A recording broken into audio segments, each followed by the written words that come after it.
और कोई उपाय नहीं है दुख से निवृत्ति का। जो उपाय कहे जाते हैं वो भी दुख रूप ही हैं।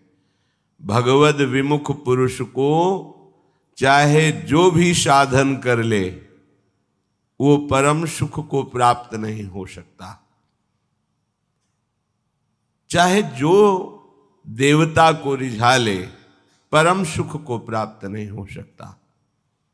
यदि भगवद विमुख है तो हर वरदान उसके नाश का कारण बन जाएगा, और भगवत सन्मुख है तो शाप भी महावरदान बन जाएगा।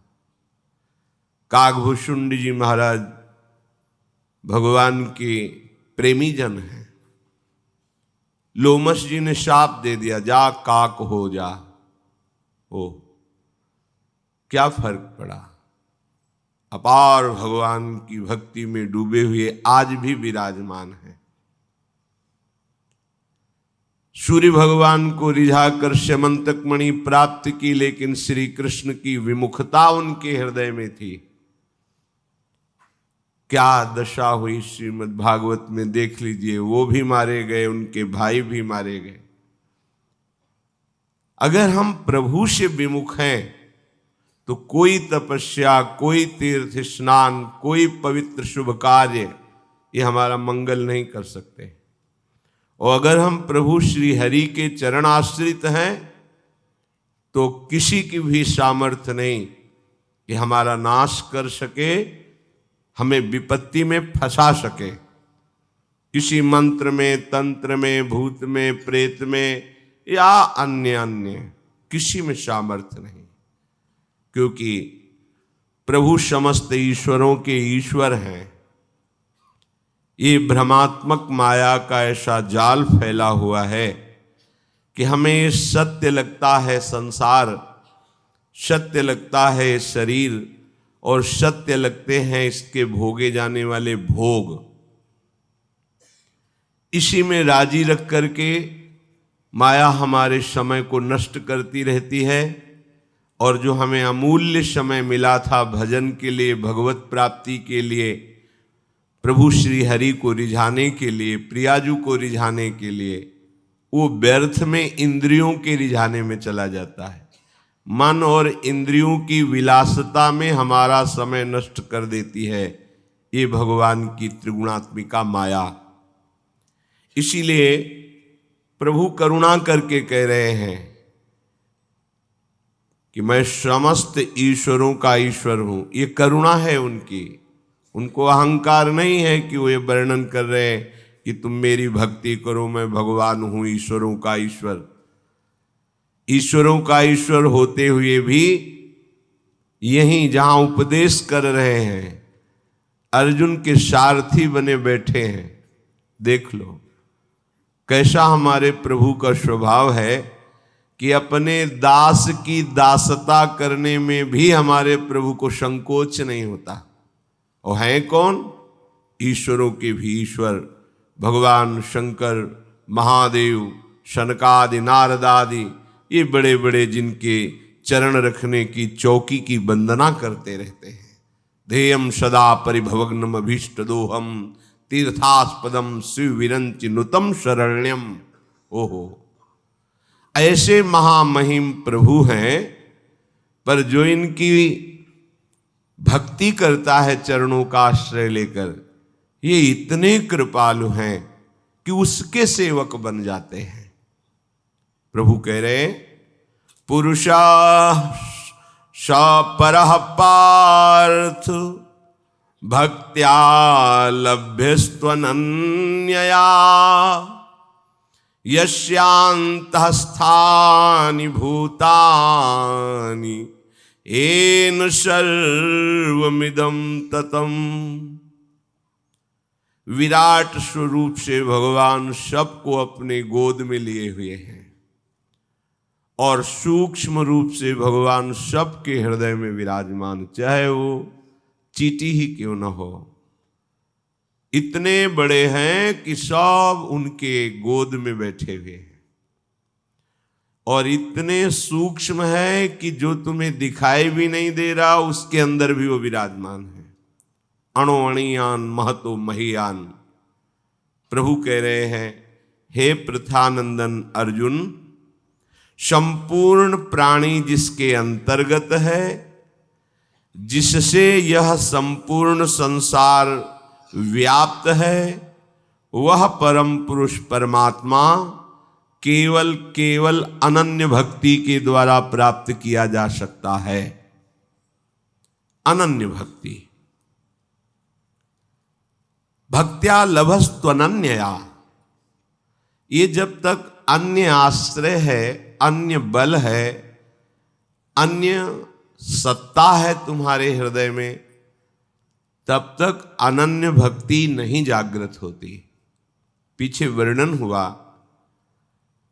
सात्विक, राजस और तामसिक, ये 3 प्रकार की प्रायः भक्तियां जगत में पाई जाती हैं। कोई बिरला होता है जो अनन्य भक्त होता है। कोई अपने विरोधी का नाश करने के लिए, चाहे वो विरोधी परिस्थिति हो, घटना हो, व्यक्ति हो या कोई, उसका नाश करने के लिए, कोई अपने यश के लिए, अपने मान प्रतिष्ठा के लिए, अपने परिवार सुख के लिए, धन संपत्ति के लिए, कोई बड़ा भाग्यशाली कि हमारे पाप नष्ट हो जाएं, हमारा कल्याण हो जाए, ये सब भक्ति करते भगवान की ही है। पर इसे अनन्य भक्ति नहीं कहते हैं। ये समर्थ नहीं है भगवत साक्षात्कार कराने में, समर्थ है अनन्य भक्ति। इस अनन्य भक्ति को यदि आप समझ लिए तो आपको बिना श्रम के भगवत प्राप्ति हो जाएगी। पर थोड़ा अहंकार के कारण समझना कठिन होता है। ये क्रिया प्रधान भक्ति नहीं है। जो अनन्य भक्ति है ये क्रिया प्रधान नहीं है, ये भाव प्रधान है। भावोत्सवेन भजताम रसकाम धेनुम तम राधिका चरण रेणु महम स्मरामि। ये भावोत्सव के द्वारा हर समय अपनी प्यारी जू और प्यारे जू में, श्यामा श्याम में चित्तवृत्ति जोड़े हुए, उनके अनुराग में रगा हुआ उपासक गदगद सुर नैना सजल दंपति रस रह भीन, इहगत वृंदा विपिन में फिरे प्रेम तन लीन। ये है वो महापुरुष अनन्य भक्ति का हृदय में विस्तार किए हुए। ये जहां चरण रख दे वहां तीर्थ प्रकट हो जाए, अर्थात उनकी चरण रज तीर्थों से भी अधिक पावन करने वाली, क्योंकि तीर्थी कुर्वन्ति तीर्थानि। इनके चरणों की रज का ऐसा महत्व है कि अगर तीर्थों में चले जाएं तो तीर्थ निष्पाप हो जाए। लोगों के लोक पावन करने की सामर्थ्य होती है भगवान के अनन्य भक्त में। अनन्य भक्ति का प्रादुर्भाव अनन्य भक्तों के संग से ही होता है। रेमन रसकन संग बिन रंच न उपजय प्रेम। भक्ति की क्रियाएं हो सकती हैं, पर अहम युक्त क्रियाएं होने के कारण दैन्य भाव नहीं आएगा, क्योंकि दैन्य भाव अधीनता से आता है। इष्ट गुरु की अधीनता ही दैन्यता लाती है, और साधन की प्रणाली और उसको मैं कर रहा हूं इसमें अहमता रहती है। पवित्र है वो, पुण्यात्मा है वो, साधक है वो, पर भगवत प्रेम का अधिकारी नहीं है। भगवत प्रेम का अधिकारी दैन्य होता है। उसको हृदय में अनुभव होता है कि मैं तो एक तिनका हूं, मुझे प्रभु की कृपा जहां उड़ा के ले जाए, जहां रख दे, जैसे चलावे, पूर्ण आश्रित, पूर्ण आत्मसमर्पण, कर्ता भाव रहित, भोक्ता भाव रहित, मन का निरंतर अपने आराध्य देव में ही सावई मनः कृष्ण पदारविंदयो रमण करना, आराध्य देव में ही संतुष्ट रहना, आराध्य देव में ही संपूर्ण संसार के संबंधों का विसर्जन कर देना, त्याग देना, आराध्य देव के सुख में ही समस्त लोक लोकांतरों के सुख को स्वाहा कर देना, भस्म कर देना।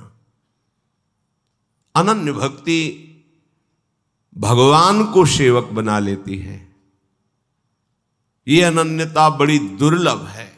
बातें बनाना अलग बात है, लेकिन प्रभु का अनन्य भक्त बनना एक बहुत कठिन बात है, और सरल उसके लिए हो जाती है जिसको अनन्य प्रेमी मिल जाता है।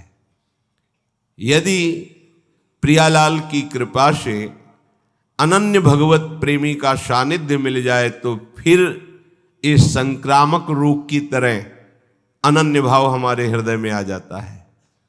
जैसे संक्रामक रोग संग के प्रभाव से उसकी जूठन हो जाए पाले या उसका, तो वो अंदर प्रभाव, ऐसे ही उनकी चरण रज, उनका उच्छिष्टामृत, उनकी कृपा दृष्टि और उनके अनुभूत वचन हमारे हृदय के समस्त संशयों का नाश करके प्रभु के प्रति प्रियता प्रकट कर देते हैं। ये दुर्लभ चमत्कार है।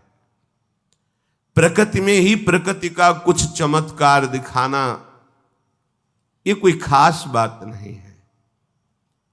अनन्य भक्त का चमत्कार है घोर विषयी मन को निर्विकार करके प्रियालाल के अनुराग में डुबो देना। अगर आप अहंकार के सहित इस मन को, तन को समर्पित कर दें, अर्थात उनकी आज्ञा में अपने जीवन को समर्पित कर दें, तो ये अनन्य भक्ति आना मुश्किल नहीं है। अन्यथा अन्य साधनों से तो बड़ी कठिन है। प्रियालाल की विशुद्ध कृपा जब होती है तब भगवत प्रेमी महात्माओं का संग मिलता है। कहो कृपा उपजे के भांति, रसिकन संग फिरो दिन राती। रात दिन भगवत प्रेमी महात्मा के वचन के संग में रहे, यही रसिकों का संग है। उनकी आज्ञा पे अपना जीवन समर्पित कर दे तो अनन्य भक्ति का जागरण हो जाता है। प्रभु स्वयं कपिल देव जी के रूप में प्रकट होकर माता देहूति के प्रश्न करने पर कि हे प्रभु, मैं इंद्रियों से भोग भोगते भोगते ऊब गई हूं। ये दुष्ट इंद्रियां कभी भोगों से तृप्ति का ही अनुभव नहीं कर रही। हे नाथ, जिसका मन एकाग्र नहीं है, इंद्रियां भोगों में फंसी, वो कैसे आपको प्राप्त कर सकता है? श्री भगवान ने करुणा करके कहा कि हे माता, एक अध्यात्म योग ही ऐसा है जो समस्त दुखों से निवृत्त कर देता है। योग आध्यात्मिक पुंसाम मतो निश्रेयसाय में, परम सुख, परम आनंद, जहां न मृत्यु है, न रोग है, न अभाव है। जो हम सुख चाहते हैं, तो जहां सुख नहीं है वहां ढूंढ रहे हैं, इसीलिए आज तक नहीं मिला, सब अशांत है।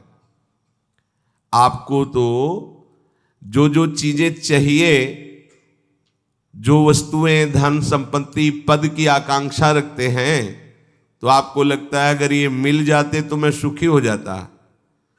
अपने को ऐसे बहुत मिले हैं जिनके पास आप चाह रहे हैं, उनकी बहुत मात्रा में संग्रह किया हुआ है, बहुत अधिकारिता है, बड़ा पद है, खूब ऐश्वर्य है, जगत में उनका नाम है, सम्मान है, पर हृदय जल रहा है, हृदय अशांत है। क्यों? क्योंकि जहां शांति प्राप्त होती है वहां उनका संबंध ही नहीं है। अशांतस्य कुतः सुखम, जिसका चित्त अशांत है उसे सुख कैसा? ब्रह्म। कुछ वर्ष की आयु, शरीर समाप्त हुआ, न पद रह गया, न संपत्ति रह गई, न नाम रह गया, न व्यवहार रह गया, न परिवार रह गया, अकेले अपने कर्मों की पोटरी बांध करके फिर नया जन्म, फिर वही पढ़ाई लिखाई, दुनिया का प्रपंच। नहीं तो अन्य योनियों में कीड़ा मकोड़ा, पशु पक्षी। विश्राम कहां है? अध्यात्म योग में। श्री भगवान कह रहे निश्रेयसाय, मतलब दुखों का आत्यंतिक नाश, दुख का लेस नहीं जहां। अब अपने तो दुखालय में रह रहे हैं तो सुख को इसी में ढूंढ रहे हैं, तो हम समझते हैं कि अरबों खरबों रुपया मिल जाए, सुंदर सुंदर भोग सामग्री मिल जाए, मैं सुखी हो जाऊंगा। ऐसे अभी इसी भूमंडल पे हैं जिनको खुद पता नहीं कि मेरे पास कितनी धनराशि है। रोज नए नए भोग भोगते हैं, पर नींद नहीं आती, नींद की दवा लेना पड़ता है। मानसिकता बिगड़ी हुई है, विक्षिप्त है, हृदय जल रहा है, हर समय भयभीत है, कहीं ऐसा ना हो जाए, कहीं ऐसा। सुख विनिश्चितम बदामि तेन अन्यथा वचांस में, गोस्वामी जी कहते हैं मैं सत्य कह रहा हूं, मेरी बात अन्यथा नहीं। जब तक तुम हरि भजन नहीं करोगे तब तक तुम्हें त्रिकाल में, त्रिभुवन में कहीं भी शांति नहीं। छूटवे के जतन विशेष बांधे जाएगो, वह विष भोजन जो सुधा सानी खाएगो। अगर अमृत भी खाएगा तो विष बन जाएगा। हरि विमुखता में तुझे कहीं शांति नहीं मिलेगी। अगर हरि के सन्मुख हो तो विष भी अमृत हो जाए। गरल सुधा रिपु करहि मिताई, गोपद सिंधु अनल शीतला। आग शीतल चंदन की तरह हो जाएगी। समुद्र जो अथाह अगाध है वो गाय के खुर के गड्ढे के समान हो जाएगा। विष अमृत बन जाएगा। दुश्मन सब मित्र बन जाएंगे यदि हरि की कृपा हो जाए तो ये हरि के चरणों का आश्रय ही आत्यंतिक सुख का स्वरूप है। ये कैसे प्राप्त होता है? तो श्री भगवान कहते हैं कि मन ही बंधन और मोक्ष का कारण है। चेता खलवश्य बंधाय मुक्तये चात्मनो मतम। ये तुम्हारा जो चित्त है, जो मन है, यही तुम्हारे बंधन का कारण है। ये जब किसी विषय का चिंतन करता है भोग भावना से, किसी व्यक्ति का चिंतन करता है राग या द्वेष से, तो ये बंधन का कारण बन जाता है। अगले जन्म की ये पूरी तैयारी करा देता है। नाना प्रकार के भ्रमात्मक दुख सुखों में फंसा देता है। और जब यही मन प्रभु का चिंतन करने लगता है, प्रभु के नाम का, प्रभु के रूप का, प्रभु की लीलाओं का, प्रभु के गुणों का, प्रभु के भक्तों का, तो यही मोक्ष का खुला हुआ द्वार हो जाता है। यही मन, जब मन किसी व्यक्ति को भगवत भाव से, किसी भोगों को प्रभु की सेवा में अर्पित करने के लिए, यही मोक्ष का कारण बन जाता है। और जब किसी भोगों को स्वयं भोगने के लिए और किसी व्यक्ति को राग द्वेष से, यही बंधन का कारण स्पष्ट। इसीलिए भगवान बहुत जोर देते हैं अनन्य चिंतन पर। तुम्हारा चिंतन भगवत भाव से निरंतर चलता रहे तो जितनी श्वासें हैं वो प्रभु को अर्पित कर देने का फल होगा, प्रभु के समीप पहुंच जाना। ये तो बहुत कठिन है। मन को संसार के चिंतन से हटा करके प्रभु के चिंतन में लगाना, ये तो बहुत कठिन है, क्योंकि हमारी आसक्ति हो गई है शरीर में, शरीर संबंधियों में, भोगों में, पद प्रतिष्ठा में। बड़ा सुख लगता है जब हमारा यश, हमारी प्रतिष्ठा, हमारा मान, हमारा ऐश्वर्य, हमारा संबंध ये बहुतायत में दिखाई देता है, तो अहंकार को बड़ा सुख मिलता है। यही दुख में फंसने का मूल कारण है। और संसार में यही उद्देश्य रखा जाता है। देखो ना, ब्रह्म जो हमारे दुख का मूल कारण है वही हम उद्देश्य लिए घूम रहे हैं, तो सुख कैसे मिलेगा? धतूरा बोओगे तो विषय खाने को मिलेगा ना, अमृत तो नहीं मिल जाएगा। अगर धतूरे में एक जीवन नष्ट करने की सामर्थ्य है तो मान प्रतिष्ठा प्रशंसा भोग भावना ये कई जन्म नष्ट करने की सामर्थ्य रखता है। बुद्धि हमारी भ्रमित है, इसलिए हम समझ नहीं पा रहे। विष तो एक जन्म मारता है, विषय देखो ना, जब से सृष्टि हुई आज तक मार ही तो रहा है। मरते मरते थक गए, मरना नहीं मिटा, फिर मरना पड़ेगा। अरे अब तो ऐसा मरो कि अब जन्मना ना पड़े, मृत्यु महोत्सव हो जाए। तो हे प्रभु, ये आसक्ति हमारी हो गई है शरीर में, शरीर संबंधियों में, भोगों में। तो जहां हमारी आसक्ति होती वहीं हमारा मन चित्त चिंतन करता है। और आप कह रहे हैं कि अगर मन चिंतन करे निरंतर प्रभु का तो मुक्त है, जीवन मुक्त है। अभी कैसे हो सकता है ऐसा? तो श्री भगवान ने कहा, प्रसंगमजरम पाशमात्मनः कवयो विदुः स एव साधु सुकृतो मोक्ष द्वारमपावृतम। खुला हुआ मोक्ष का द्वार खुल गया। क्या? जो तुम्हारी शरीर में आसक्ति है, शरीर के रिश्ते नाते संबंधियों में आसक्ति है, भोगों में आसक्ति है, वही नरक का खुला हुआ द्वार है। कैसे? त्रिविधम नरकस्येदम द्वारम नाशन मात्मना कामः क्रोधा तथा लोभा तस्मादेत्रयम् त्यजेत। जब तुम शरीर भाव से होते हो तभी तुम्हें काम वेदना सताती है। काम में बाधा पड़ने पर क्रोध का जागरण होता है, क्रोध ही नाश का स्वरूप बन जाता है। क्रोध हमारी स्मृति का नाश करता है, स्मृति से बुद्धि नष्ट हो जाती, बुद्धि नाश ही सर्वनाश हो जाता है। काम क्रोध और लोभ ये नरक के खुले हुए द्वार है। अगर यही आसक्ति प्रभु के प्रेमी महात्मा के चरणों में हो जाए तो कह रहे हैं मोक्ष द्वारम अपावृतम, खुल गया मोक्ष का द्वार।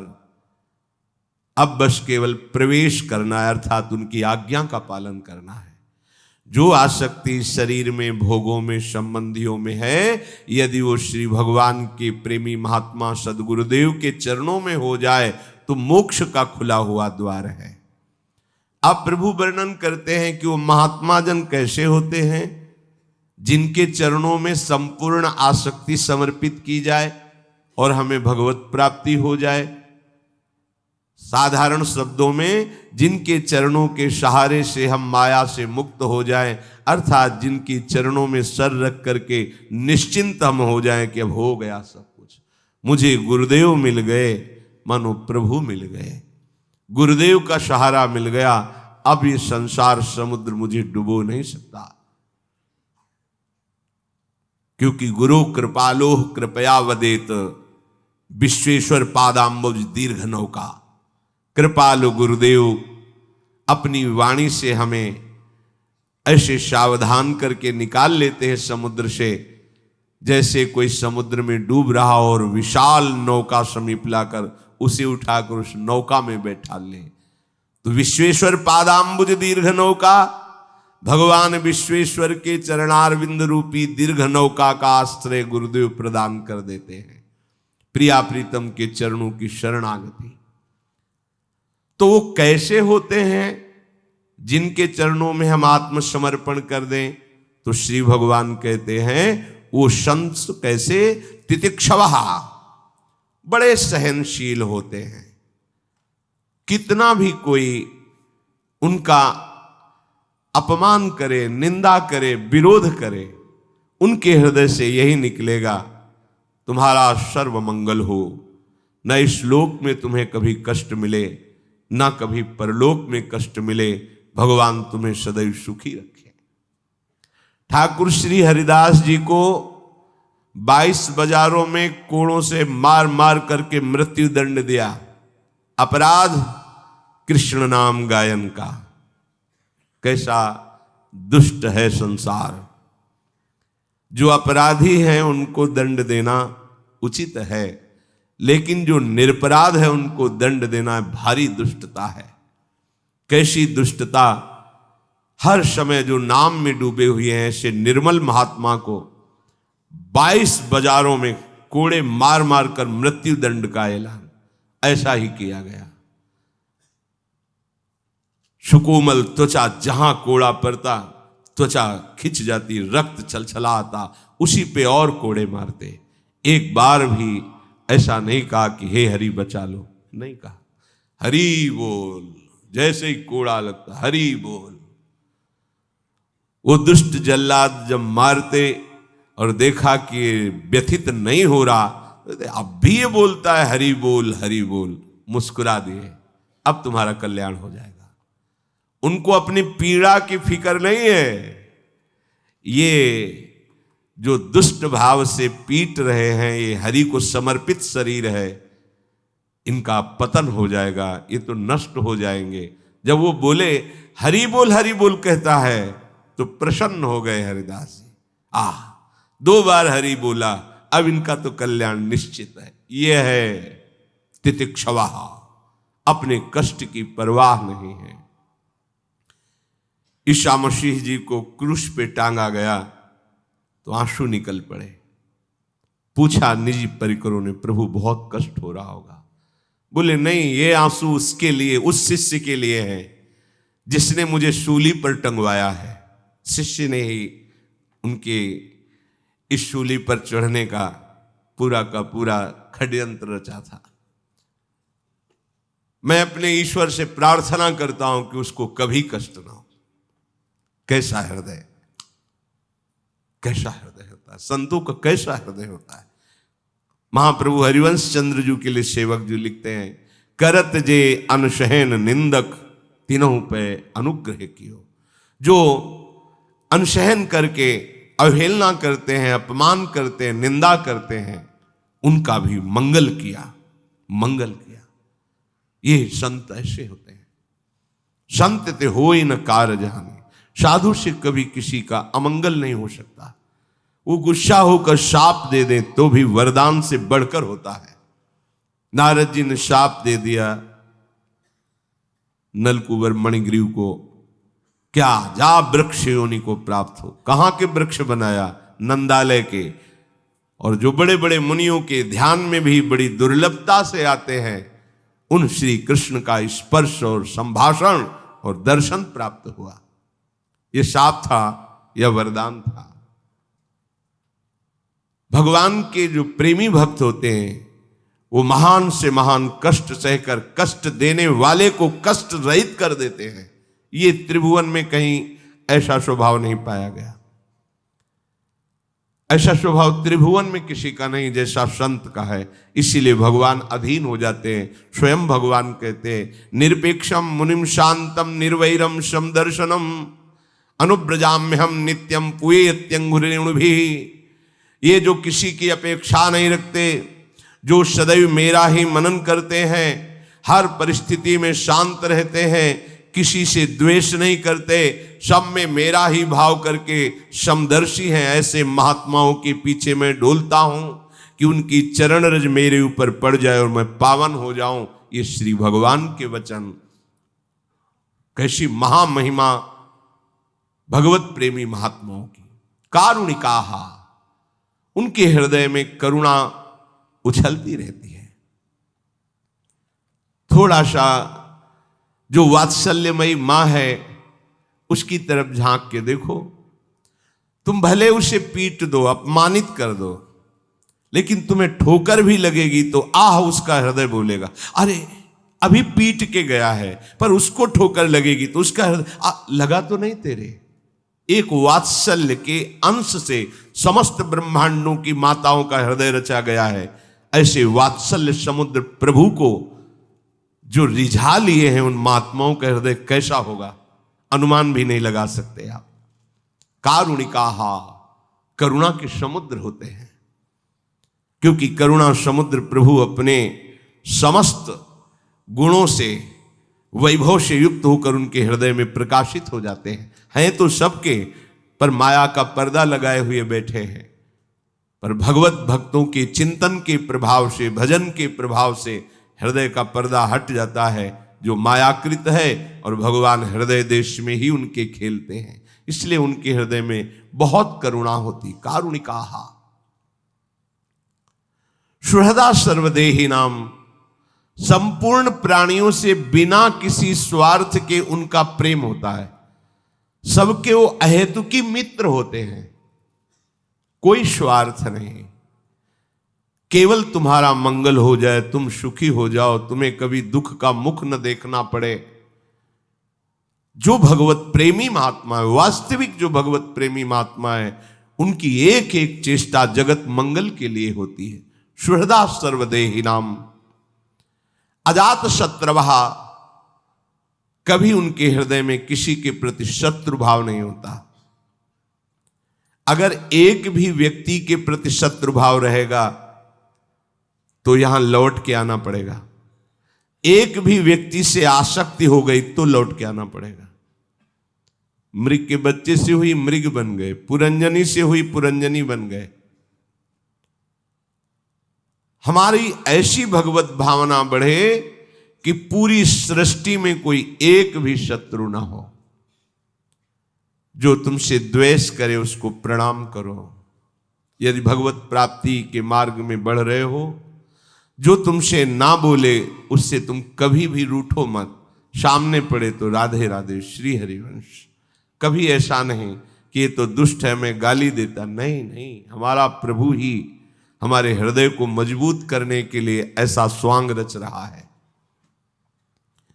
सच्ची मानना, भगवान अपने भक्त को समर्थ बनाने के लिए लीला करते हैं। वही है, कोई दुष्ट नहीं है।